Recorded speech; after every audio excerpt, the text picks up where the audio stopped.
mabibi na mabwana, naomba sote basi kusimama tunapomlaki mgeni wetu wa heshima. Gĩikaro-inĩ gĩa gũcokanĩrĩria na anyiti itemi igũrũ rĩgiĩ mĩtaratara ya kũũkia ũnyui, wendia na ũhũthĩri wa ndawa cia kũrebia hamwe na njohi ngananie mwena wa Naikuru, mũnini wa President Rigathĩ Gachagua, Minister wa ũgitĩri Professor Kithure Kindiki na atongoria a gĩtarũ kĩa Rift Valley maiguanĩire kũnyitanĩra mbara-inĩ ya kũũkia ũnyui wa njohi ngananie ro hamwe na ndawa cia kũrebia.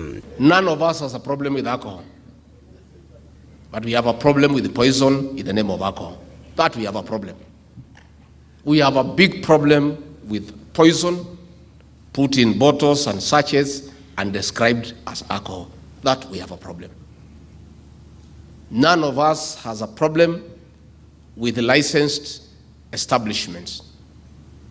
But we have a problem with licensed establishments selling poison as alcohol. We have a problem. Gĩtarũ-inĩ kĩrĩa kĩrũmĩrĩire gĩa gatagatĩ ka bũrũri kĩa Rift Valley ũhũthĩri-inĩ wa ndawa cia kũrebia kũringana na riboti ya Nakada, mũnini wa President athĩte maabithaa anene a wathani kuma kaunti-inĩ 14 gĩtarũ-inĩ gĩkĩ marike matũũra-inĩ orĩo na kũrutĩrwo arĩa maratwarithia na mbere thũgũrĩ no thikũ 30 itatirũkĩte.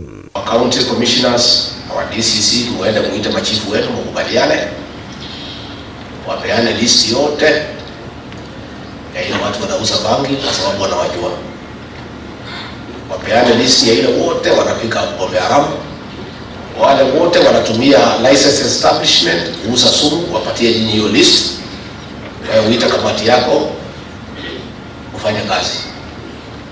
Hiyo watu washikwe wapelekwe kotini. Your support and leadership will go a long way in helping us get rid of this problem.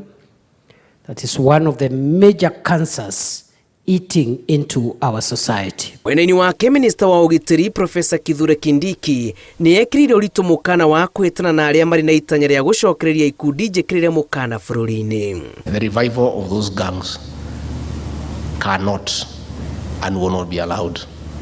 It is not possible. That particular gang we saw in DCI there is responsible for murder, rape, defilement, extortion, beheading people,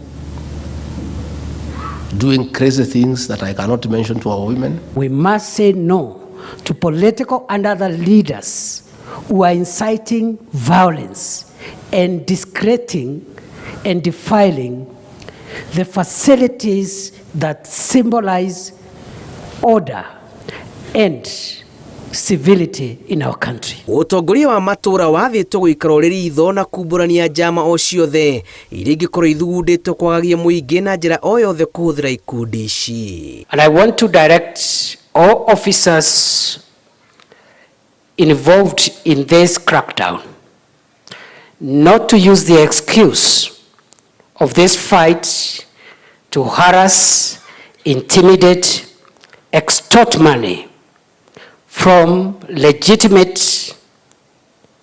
traders and business people. Reportera Inoro TV, Jitago Julius Kareithi wa Munene.